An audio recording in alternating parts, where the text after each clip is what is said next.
अस्सलाम वालेकुम students, welcome to my channel. Students, मैं हूं मोहम्मद सिराज नूर और आप देख रहे हैं MSN mathematician YouTube channel. Students, आज के लेक्चर में मैं क्लास 9 चैप्टर नंबर 1 की एक्सरसाइज नंबर 1.2 को सॉल्व करूंगा। उस क्वेश्चन को सॉल्व करके आपको दिखाऊंगा। तो चलिए स्टार्ट करते हैं आज का लेक्चर।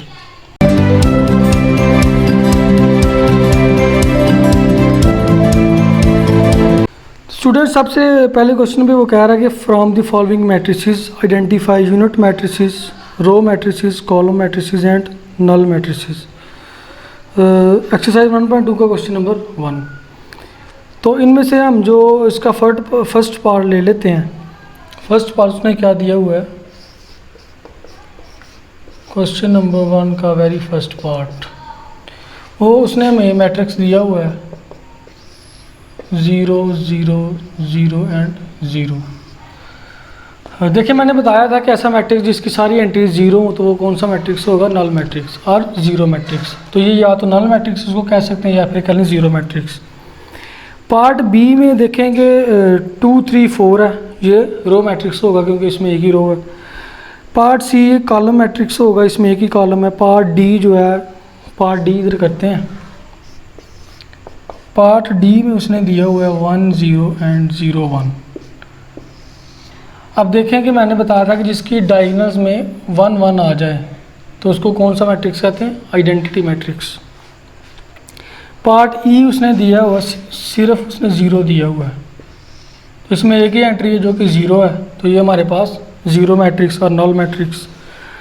पार्ट एफ उसमें एक ही कॉलम है तो वो कॉलम मैट्रिक्स होगा। ओके, क्वेश्चन नंबर 2 देखते हैं। क्वेश्चन नंबर 2 में कहता है कि from the following matrices identify के स्क्वायर मैट्रिक्स कौन कौन से हैं, रेक्टेंगुलर मैट्रिसेस और ये बाकी जो दिए हुए हैं। अब देखेंगे इनमें से हम देखेंगे कि कौन कौन सा स्क्वायर मैट्रिक्स है। देखेंगे पार्ट ए देखें अगर तो ए जो कि स्क्वायर मैट्रिसेस हैं वो कौन कौन से उसमें आएंगे। स्क्वायर मैट्रिसेस मैंने बताया था कि ऐसा मैट्रिक्स जिसमें रो और कॉलम्स की तादाद बराबर हो उसको हम स्क्वायर मैट्रिक्स कहते हैं। तो कौन कौन से पार्ट में किस किस मैट्रिक्स में उसके जो तादाद बराबर है, तो थर्ड पार्ट देख लें, वो भी स्क्वायर मैट्रिक्स है। उसके बाद 4 पार्ट, वो भी स्क्वायर मैट्रिक्स है।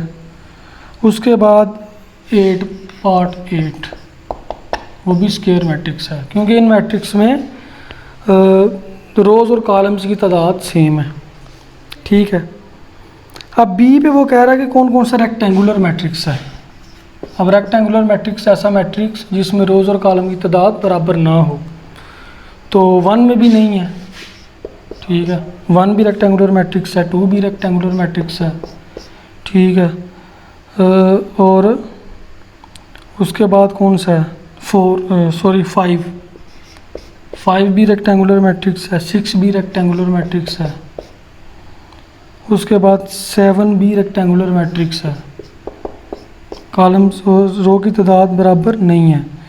उसके बाद 9 भी रेक्टेंगुलर मैट्रिक्स है। ठीक है। उसके बाद वो कह रहा है कि कौन कौन से मैट्रिसेस जो हैं वो रो मैट्रिसेस हैं। तो सी पार्ट कौन कौन से मैट्रिसेस, रो मैट्रिसेस हैं।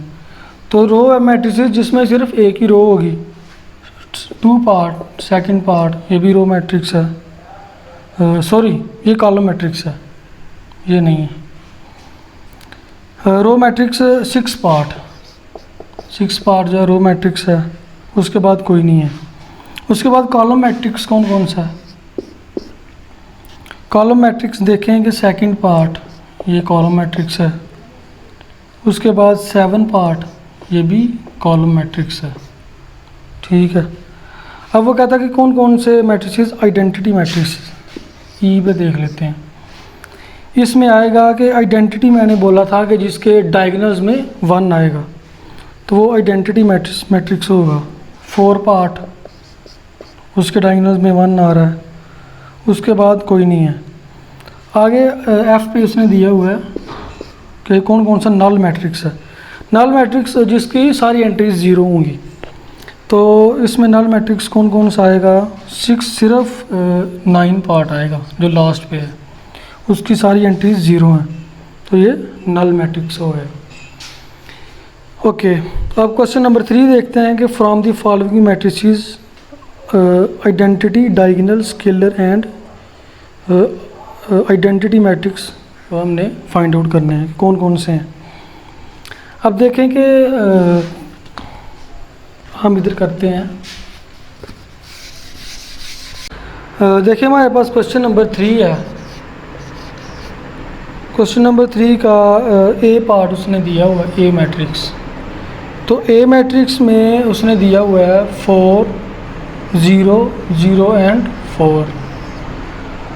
तो देखें कि मैंने बताया था कि जिसके डायगोनल्स की एंट्री सेम हो और नॉन ज़ीरो ना हो तो वो हमारे पास स्केलर मैट्रिक्स होगा। तो ये कौन सा फिर हुआ, स्केलर मैट्रिक्स। ठीक है। बी पे उसने दिया हुआ है, बी मैट्रिक्स उसने दिया हुआ है 2 0 0 एंड -1। अब जिसकी मैंने बताया था कि जिसके डायगोनल्स में एटलीस्ट 1 एलिमेंट नॉन ज़ीरो हो, इसके तो दोनों एलिमेंट नॉन ज़ीरो हैं, तो एटलीस्ट 1 नॉन ज़ीरो हो तो वो कौन सा मैट्रिक्स होगा, मैंने बताया था आपको डायगोनल मैट्रिक्स। ठीक है। अब थर्ड पे सी पार्ट जिसकी डायगोनल्स की 1 1 है वो आइडेंटिटी मैट्रिक्स होगा। डी पे जो है उसमें 3 नॉन ज़ीरो आ गया, वो भी डायगोनल होगा। अब 4 पे लास्ट पे जो उसने मैट्रिक्स दिया वो ई मैट्रिक्स 5 -3 0 0 एंड 1 + 1। अब देखेंगे 5 - 3 = 2, 1 + 1 = 2, दोनों सेम आ गए। जब दोनों सेम आ जाएंगे कि ये कौन सा मैट्रिक्स होगा, स्केलर मैट्रिक्स होगा। ठीक है, तो ये भी स्केलर मैट्रिक्स आ गया। ठीक है, तो 3 क्वेश्चन हमारे पास कंप्लीट हो गए हैं। अब क्वेश्चन नंबर हम जो है ना 4 देखते हैं। वो कहता है कि find the negative of the matrices. चलिए क्वेश्चन नंबर 4 देख लेते हैं।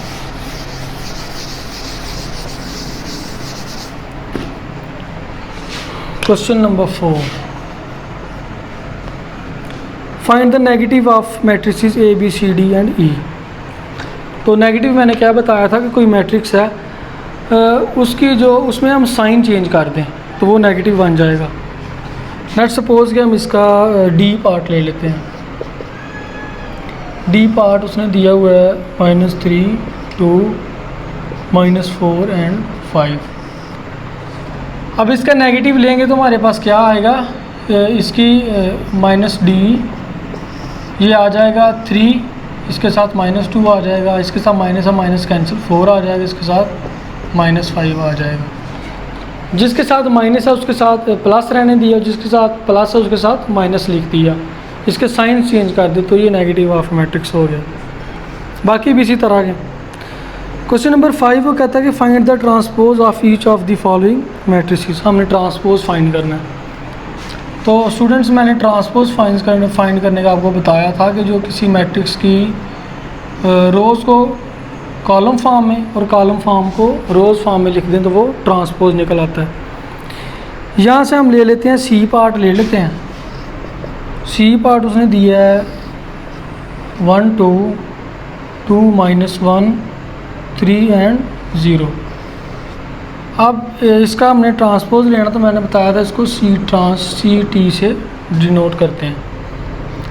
अब देखेंगे इसको ये रो फॉर्म को कॉलम फॉर्म में लिख लें 1 2 2 -1 3 0, ये इसका ट्रांसपोज निकल आया।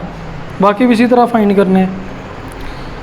अब लास्ट क्वेश्चन जो उसने दिया हुआ है वो कह रहा है कि वेरीफाई दैट ए और बी दो उसने मैट्रिक्स दिए हुए हैं। वो कह रहा है कि ए ट्रांसपोज होल का ट्रांसपोज इक्वल टू ए, ये हमने प्रूव करना है।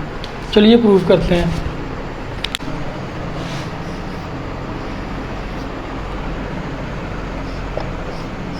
सिक्स का ए पार्ट देखते हैं। ए उसने में दिया हुआ है 1 2 0 1 1 2 0 एंड 1। ठीक है। अब वो कहता है कि हमने जो ए ट्रांसपोज होल का ट्रांसपोज इक्वल टू ए, ये चीज़ें हमने प्रूव करनी है। चलिए इसको प्रूव कर लेते हैं। ठीक है। अब देखें कि इसका हमने पहले ट्रांसपोज लेना है। ए ट्रांसपोज हम फाइंड करेंगे। ए ट्रांसपोज क्या आएगा, इसकी रो को कॉलम फॉर्म में लिख दे 1 2 0 1 0 1, ठीक है। अब इसका फिर ट्रांसपोज, अगेन ट्रांसपोज लेंगे, ए ट्रांसपोज एंड होल का ट्रांसपोज। अब 1 0 1 0 2 1 2 1।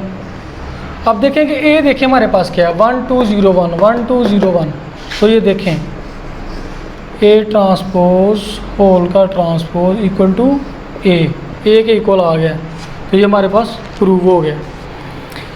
तो स्टूडेंट्स जो इसका सेकंड पार्ट है वो भी बिल्कुल इसी तरह हमने करना है। तो ये हमारे पास जो एक्सरसाइज 1.2 है वो कंप्लीट हो गई है। तो अगर कोई क्वेश्चन हो तो मुझे ज़रूर बताइएगा। तो मिलते हैं इंशाल्लाह नेक्स्ट वीडियो में, तब तक के लिए अल्लाह हाफिज़।